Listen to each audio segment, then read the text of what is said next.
Welcome to the Kenny Aronoff Sessions podcast. I just finished performing with Joe Satriani on the G3 tour featuring Joe, Steve Vai, and Eric Johnson. And I also did the Monsters of Rock cruise with Joe. And now I'm on an 8-week tour across the USA with Joe Satriani and Steve Vai.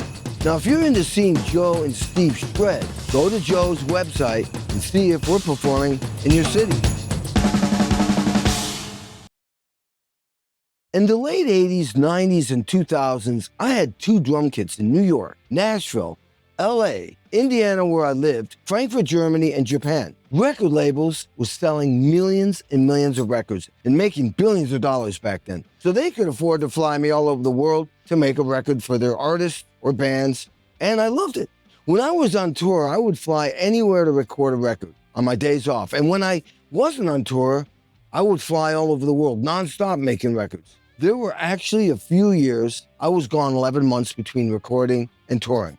The cost of making these records was funded by the record labels, of course, but eventually the artists and the bands had to pay the record labels back. In 1990, John Mellencamp was in the process of taking a 3-year break from touring, so I was always making records with other bands and artists. Now, one day after I had just finished recording a record in Nashville, I got a call, but had no idea who it was because back then there was no caller ID. Kenny, it's Jon Bon Jovi. Wow, I didn't expect that call. He said he had written a few songs for a movie called Young Guns 2 and asked if I would like to record drums on those 2 songs. I said, hell yes. John said, cool, I'll call you back in 2 weeks and discuss all the details. I was so pumped. John called me back in 2 weeks as promised and said, there are now 4 songs for the movie. I was even more pumped. Again, he said he'd call me back in 2 weeks and discuss the details. When John called me back, he said he'd written 10 songs, and now he was going to make a solo record,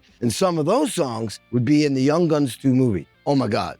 I was so excited and even more pumped. But then he said, I have good news and bad news. What do you want to hear first? I went, good news? Jeff Beck is recording with us. I went, oh my God, Jeff Beck's my favorite guitar player. Oh my God, I love him. Well, what's the bad news? Well, he wants to use his drummer, Terry Bozzio, on the record. I'm like, oh no.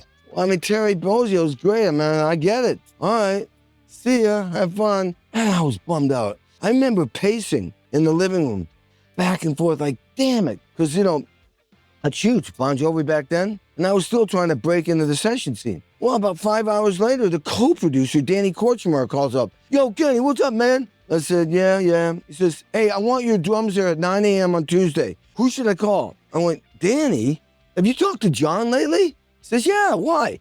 He says, I'm not playing on the record. He says, oh yeah, you're playing on the record. He says, no, I'm not. Terry Bozzio. He says, what? And I explained the story. He says, Kenny, there is no way Jeff Beck is coming in and going to track with us 12 hours a day. Jeff Beck comes in and plays one take and leaves, and everybody goes, oh my God, did you hear that? I went, oh yeah. See, I was young back then. I didn't realize, oh, of course Jeff Beck's not going to come in and record with us. So I did play on the record. And, the bottom line is great records come to fruition when a group of musicians collaborate and work well together on all levels as a team. Like producers like Danny Korchmar or Don was, they cast certain musicians for a reason. They want people who get along, play their instruments great, contribute, and motivate each other. It's not just how good you play your instrument. It's not just about me. It's about we. It's about serving the song, the artist, the musicians, and the record.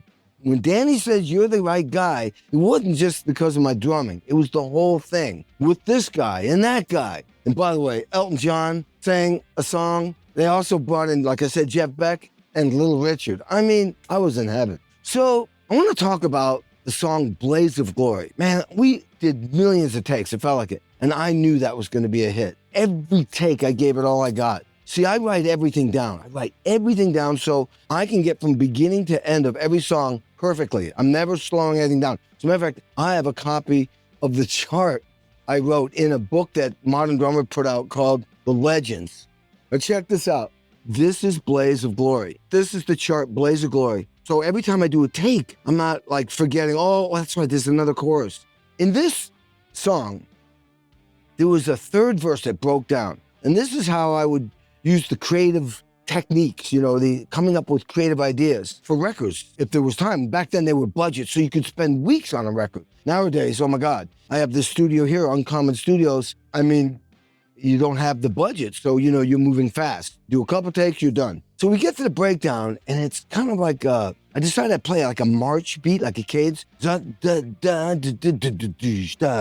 But I went further than that. I create the cadence, I write it out on a piece of paper, it's on that chart, and then I told the engineer, okay, what I want you to do now, speed the tape up, and I'm going to take another drum, or the same drum, and play it again. I remember John being the controller, like, what are you doing? He says, check this out. I duplicate that same cadence, that same drum beat, but because they sped the tape up, when they slow it back down to normal speed, that drum is low in pitch. So you have one drum at this pitch and you have one drum at this pitch. Then I picked another drum out and overdubbed it like a piccolo snare, a higher pitch. Then I created another part that was kind of like just rolls. Like the first part was like, second part was like, something like that. So I told him to speed the tape up, and I played a deep drum, and I just did the roll part, and when they slowed it down, it was underneath. So I had orchestrated this thing, and John was flipping out. I thought that was so cool. Being creative, as much as you can be in these situations, not only makes a song better, but it inspires everybody around you. Now, the Blaze of Glory album was a huge success. Sold over 2 million records back then. I'm no telling what it's done now. And went to number 3 on the top 200 album charts on Billboard. And the song Blaze of Glory became a #1 hit single. So that's another #1 hit single I was on. Now, being a great session musician is not just about how talented you are. It's about getting along with all the different personalities in the room. Being creative, being a great team player. I mean, think about it. Teams win Super Bowls, World Series, NBA titles, Stanley Cups, World Cups. Not individuals. It's not about me, it's about we. These are the kinds of topics I discuss on my podcast, The Kenny Aronoff Sessions, on my YouTube channel, Kenny Aronoff Official. So check it out. I have an episode with Steve Lukather where he discusses saving Michael Jackson's song Beat It with badass drummer Jeff Porcaro. And then there's another episode with Joey Belladonna where he's talking about how he started playing in bands in his mom and dad's living room and eventually landed a gig with Anthrax. Man, there were so many cool discussions and stories about how these incredible musicians became successful and have stayed successful in their lives and careers. Check it out and subscribe.